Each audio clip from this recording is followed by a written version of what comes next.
The Lord of the Rings is a very special book for me, as it certainly is for many of you. I read it over and over again, every 5 years or so since I first read it in 1985, and each time, I love it more. Now maybe I'm becoming more emotional with age, but I'll confess that during the last decade, I was reading it with eyes full of tears, and just now as I finished it for the 7th or 8th time, I was literally pouring floods of them, like I never did with any book. I'm not kidding, it was just like I say. It's not the same reading it at 10 than at 50.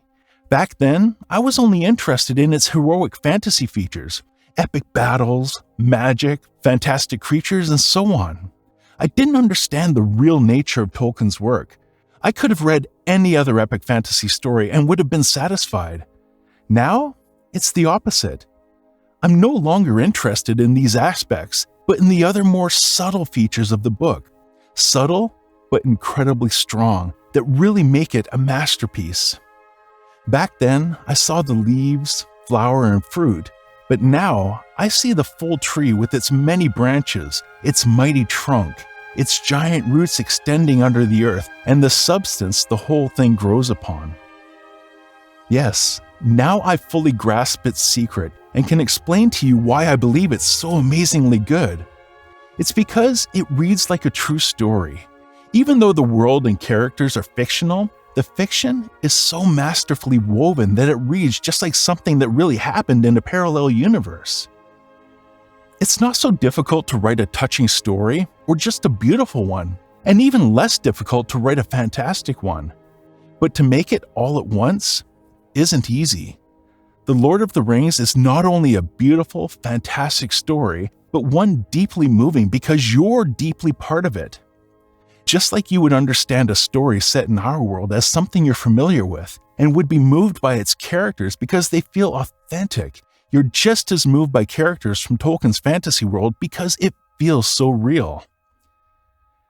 That's also why you can enjoy the book as much at 12, 20, or 50.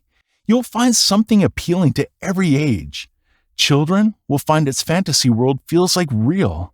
Teenagers will focus on the symbolic features of the fight against a materialist society ruled by money and the lust for power. Young adults will appreciate the cool beauty of its complex universe and lost paradise, while older ones will experience even warmer emotions, feeling all its underlying melancholy and sadness. To achieve that effect, to create a fantasy world so consistent and authentic that the reader understands it as well as his own, and at any age, this is no easy task for a writer. One of the most important things to understand is that The Lord of the Rings is but part of a much wider universe, and when I say it, I mean it. Of course, any fantasy author can claim his story as part of a larger universe, but in the case of Tolkien, it's really so, in the real sense of the word. And what I mean is that Tolkien's universe is just as rich outside the book than inside. He could have written a book twice or 3 times as big without having to search for new storylines, new lands, new creatures, or new characters. They were already there, in his head, in his notes, in his many unfinished works that extended over decades prior.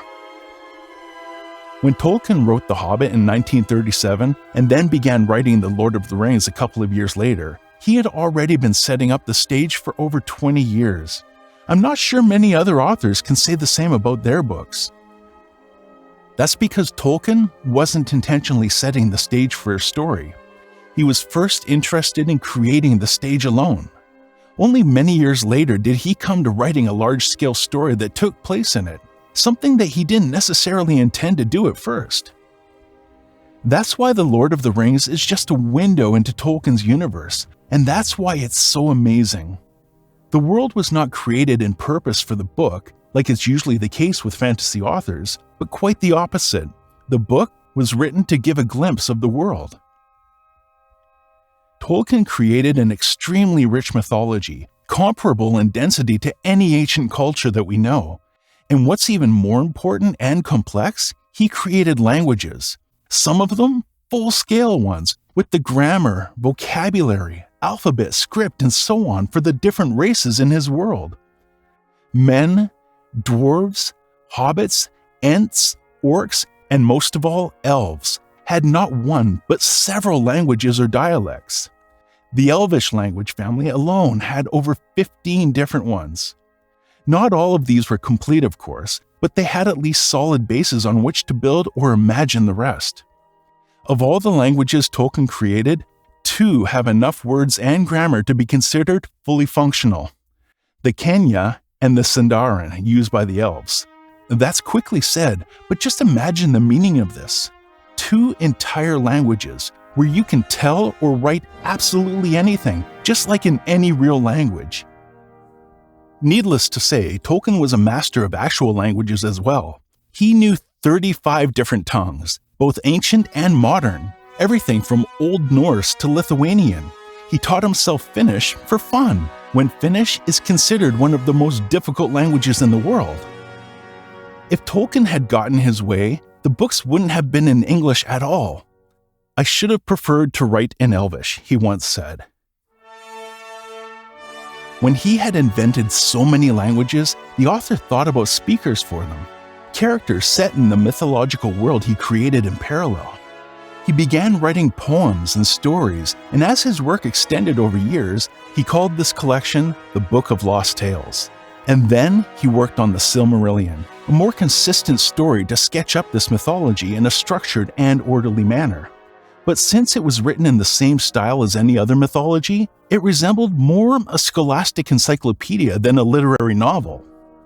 Only when the publishers of The Hobbit pressed Tolkien to write a sequel did he begin a larger novel. The Lord of the Rings was written during World War II and the few years beyond, in total, over 10 years. That alone would be a tremendously long period for a single novel.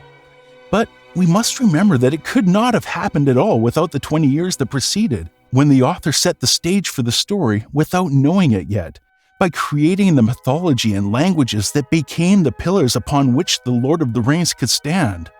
So we're not short of the mark if we say that it was 30 years in writing. Again, The Lord of the Rings is just a closer look, as through a magnifying glass, to an already existing universe.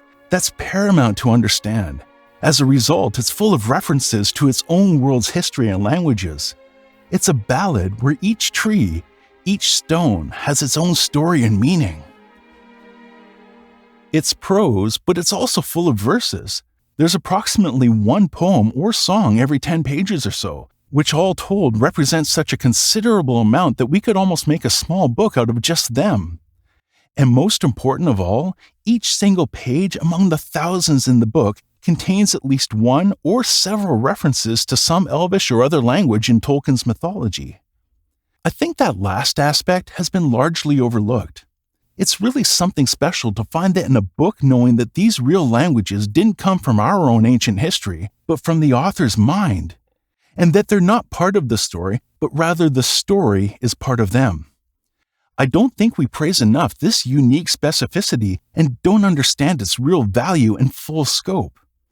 Those that find poems and linguistics annoying, boring, or unnecessary don't understand anything about Tolkien's work. Without these constant references to ancient cultures, The Lord of the Rings would not be as near as what it is. It's because of these mighty pillars that he can stand so high and so strong. The result of all this long, outstanding work is a book comparable to no other.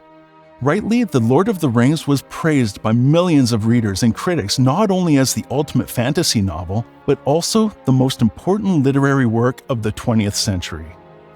No wonder it became a reference for countless books, films, and games, some openly, others secretly, but all more or less influenced by Tolkien's universe.